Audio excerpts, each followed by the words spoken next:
Assalamualaikum warahmatullahi wabarakatuh. Halo semuanya, perkenalkan nama saya Anissa Cahyaragina dengan NIM 20030300111, kelas A semester 4, program studi sosiologi, Fakultas Ilmu Sosial dan Ilmu Politik, Universitas Nusa Cendana Kupang. Baiklah, pada video kali ini saya akan menjelaskan beberapa materi guna untuk memenuhi tugas ujian akhir semester mata kuliah Sosiologi Organisasi. Yuk kita simak. Apa sih birokrasi itu? Yuk kita simak. Birokrasi adalah kata yang berasal dari birokrasi atau dalam bahasa Inggris yang berarti suatu organisasi yang memiliki rantai komodo dengan bentuk piramida, di mana lebih banyak orang berada di tingkat bawah daripada tingkat atas. Birokrasi adalah istilah yang mengacu pada organisasi yang kompleks dengan sistem dan proses yang berlapis-lapis. Birokrasi juga merupakan struktur tatanan organisasi, bagan, pembagian kerja, dan hierarki yang terdapat pada sebuah lembaga yang penting untuk menjalankan tugas-tugas agar lebih teratur seperti pada sistem pemerintahan, rumah sakit, sekolah, dan lainnya.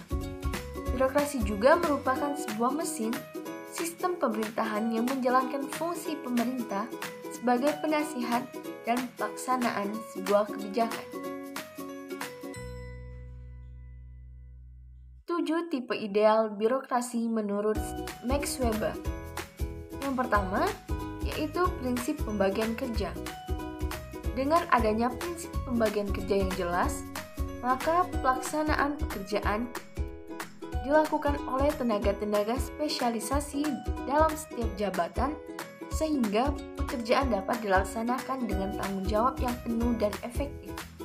Yang kedua yaitu struktur hierarkis. Misalnya, dalam pengorganisasian jabatan-jabatan mengikuti prinsip hierarkis. Yang ketiga yaitu aturan dan prosedur, di mana hal ini didasarkan pada sistem peraturan yang konsisten. Yang keempat yaitu prinsip netral atau tidak memihak kemanapun. Yang kelima yaitu penempatan didasarkan pada karir. Maksudnya, dalam organisasi birokrasi, penempatan kerja seorang pegawai didasarkan oleh karirnya. Yang keenam yaitu birokrasi murni. Birokrasi murni ini merupakan pengalaman yang menunjukkan bahwa tipe birokrasi yang murni dari organisasi administrasi dilihat dari segi teknik. Sedangkan yang terakhir yaitu anggota sebagai sumber daya organisasi. Keuntungan dan kelemahan organisasi birokrasi serta contohnya. Kelebihan atau keuntungan organisasi birokrasi menurut Max Weber. Yang pertama yaitu adanya aturan, norma, dan prosedur untuk mengatur organisasi. Yang kedua, adanya spesialisasi pekerjaan yang jelas. Sedangkan yang ketiga yaitu adanya hierarki otoritas yang formal sehingga memudahkan pengkoordinasian.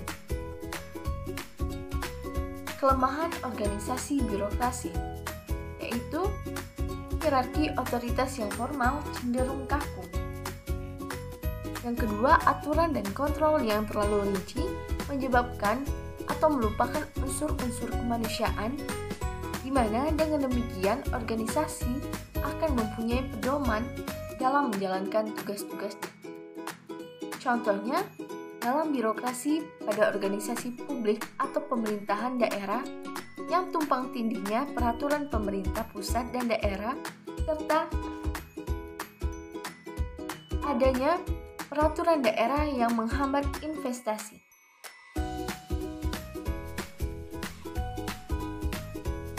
Yang kedua yaitu faktor yang menyebabkan munculnya patologi birokrasi.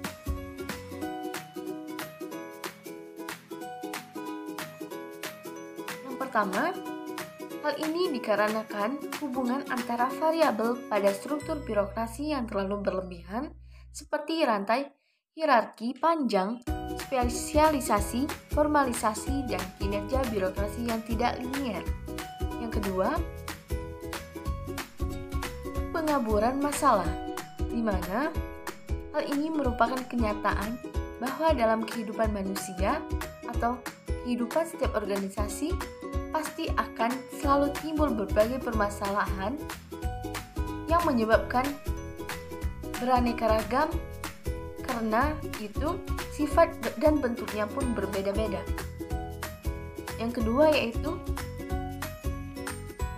ketiga yaitu karena adanya persepsi dan gaya manajerial para pejabat di lingkungan birokrasi. Yang keempat, karena tindakan para anggota birokrasi yang melanggar norma-norma hukum dan peraturan perundang-undangan yang berlaku. Contoh-contoh patologi dalam birokrasi. Yang pertama, yaitu penyalahgunaan wewenang dan jabatan. Kedua, korupsi. Dan yang ketiga, bertindak sewenang-wenang. Solusi untuk menanggulangi masalah patologi dalam birokrasi. Yang pertama yaitu perlu adanya reformasi administrasi yang global. Yang kedua, pembentukan kekuatan hukum dan perundang-undangan yang jelas. Ketiga, dengan cara menciptakan sistem akuntabilitas dan transparansi. Sedangkan yang keempat yaitu penerapan e-government. Apa itu komunikasi organisasi? Komunikasi organisasi adalah pengiriman atau penerimaan informasi dalam organisasi yang kompleks.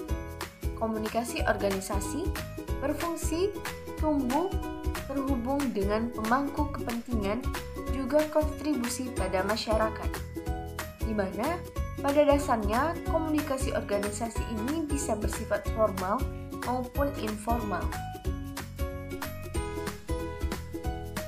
Kemudian aliran dalam komunikasi organisasi beserta pola untuk memecahkan masalah dalam komunikasi organisasi. Aliran komunikasi organisasi. Yang pertama yaitu suatu proses dinamik dalam mana pesan-pesan secara tetap dan berkesinambungan diciptakan, ditampilkan dan yang hidup dan berkembang dalam sebuah organisasi. Yang kedua, aliran komunikasi organisasi berfungsi untuk mengetahui bagaimana informasi itu didistribusikan kepada anggota-anggota organisasi, bagaimana pola-pola distribusinya, dan bagaimana orang-orang terlibat dalam proses penyebarannya. Sedangkan yang ketiga, aliran komunikasi organisasi berpengaruh terhadap efektivitas organisasi, baik dalam kaitannya dengan hubungan-hubungan organisasi ataupun pelaksanaan dan pencapaian tujuan organisasi. Dua pola yang digunakan untuk memecahkan masalah dalam komunikasi organisasi. Yang pertama yaitu pola roda. Pola ini mengarahkan seluruh informasi kepada individu yang menduduki posisi netral sehingga dia dapat menerima kontak dan informasi yang disediakan oleh anggota organisasi lainnya. Yang kedua yaitu pola lingkaran. Nah, pola lingkaran ini memungkinkan semua anggota berkomunikasi satu dengan yang lainnya hanya melalui sejenis sistem pengulangan pesan. Arah aliran komunikasi organisasi beserta contohnya. Di sini, arah aliran komunikasi dalam sebuah organisasi terbagi menjadi 4 aliran. Yang pertama yaitu arah komunikasi ke bawah. Hal ini berarti bahwa informasi mengalir dari jabatan berotoritas lebih tinggi kepada mereka yang berotoritas lebih rendah. Contohnya, yaitu di antara bawahan dan atasan dimulai dari pengaturan info atau pemberitahuan, pembimbingan, motivasi, perintah, apel pagi, dan lainnya. Yang kedua yaitu arah komunikasi ke atas. Berarti dalam sebuah organisasi, informasi juga mengalir dari tingkat yang lebih rendah ke tingkat yang lebih tinggi. Contohnya, terjadi saat karyawan yang ingin menyampaikan usulan atau ide, keluhan, pengaduan secara langsung akan lebih baik dan efisien tanpa adanya perubahan cerita. Yang ketiga yaitu arah komunikasi horizontal. Hal ini terdiri dari penyampaian informasi di antara rekan-rekan sejawat dalam unit kerja yang sama pada tingkat otoritas yang sama. Contohnya, arah komunikasi ini yaitu diskusi antara staf akuntan, diskusi antara manajer, dan diskusi antara direktur. Sedangkan yang keempat yaitu arah komunikasi lintas saluran atau diagonal. Di sini, arah komunikasi ini merupakan bentuk komunikasi khusus bagi pegawai yang ingin berbagi informasi melewati batas-batas fungsional dengan individu yang tidak menduduki posisi atas maupun bawahan mereka. Contohnya yaitu komunikasi yang terjalin antara divisi kreatif dan divisi teknis. Selanjutnya, Glasgow menyatakan bahwa aliran informasi dalam suatu organisasi dapat terjadi dengan 3 cara. Yang pertama yaitu penyebaran pesan secara serentak, di mana semua anggota organisasi menerima penyebaran pesan atau informasi dalam bentuk waktu yang bersamaan. Misalnya, ada organisasi yang mengeluarkan terbitan khusus berbentuk majalah atau selebaran yang diposkan ke seluruh anggota organisasi. Yang kedua yaitu penyebaran pesan secara berurutan, di mana penyebaran ini secara berurutan merupakan bentuk komunikasi utama yang pasti terjadi dalam organisasi, baik secara serentak namun melalui satu anggota ke anggota organisasi lainnya. Sedangkan yang ketiga yaitu penyebaran pesan serentak berurutan. Di sini, meskipun organisasi formal bermasalah, tentu ada beberapa pola dasar aliran informasi yang dapat digunakan, yaitu pola roda dan pola lingkaran. Kemudian, kaitan antara kekuasaan dan wewenang. Kekuasaan sangat erat kaitannya dengan wewenang. Wewenang merupakan kekuasaan, namun tidak setiap kekuasaan merupakan wewenang. Dalam artinya, wewenang adalah kekuasaan yang mendapat keabsahan. Kewenangan juga bersifat dinamis, jadi kewenangan itu dapat berubah-ubah tergantung dari sudut pandang pengakuan masyarakat. Nah, dalam penggunaan kekuasaan dan wewenang dalam sebuah organisasi itu sangat penting agar sistem organisasi itu sendiri bisa teratur dan tugas serta tujuannya pun dapat terlaksana dengan baik sesuai dengan kekuasaan dan wewenang dalam organisasi tersebut. Kemudian, pandangan ilmu sosiologi terhadap kekuasaan dan wewenang. Dalam pandangan ilmu sosiologi, baik kekuasaan maupun wewenang merupakan gejala yang netral, di mana dalam pelaksanaannya, keduanya sangat bergantung pada orang yang mengembannya. Orang tersebut dinamakan pemimpin. Orang yang menerima pengaruh disebut pengikut.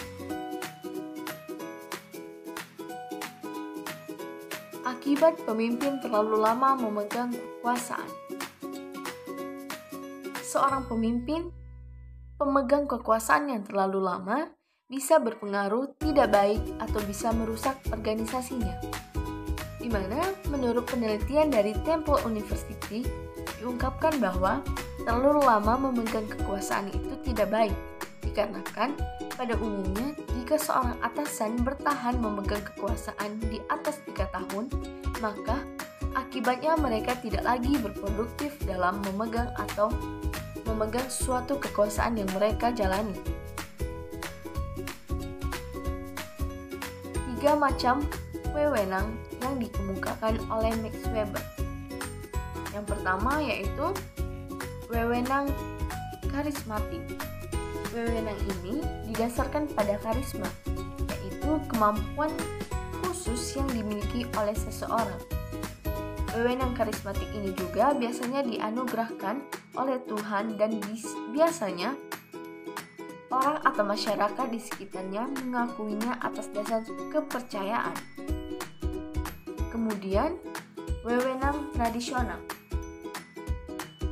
Wewenang tradisional dapat dimiliki oleh seorang atau sekelompok orang, di mana wewenang ini dimiliki oleh orang-orang yang menjadi anggota kelompok yang sudah lama mempunyai kekuasaan dalam masyarakat tertentu. Sedangkan wewenang rasional merupakan wewenang yang didasarkan kepada sistem hukum yang berlaku di tengah-tengah masyarakat. Baiklah, itu saja yang dapat saya sampaikan. Terima kasih.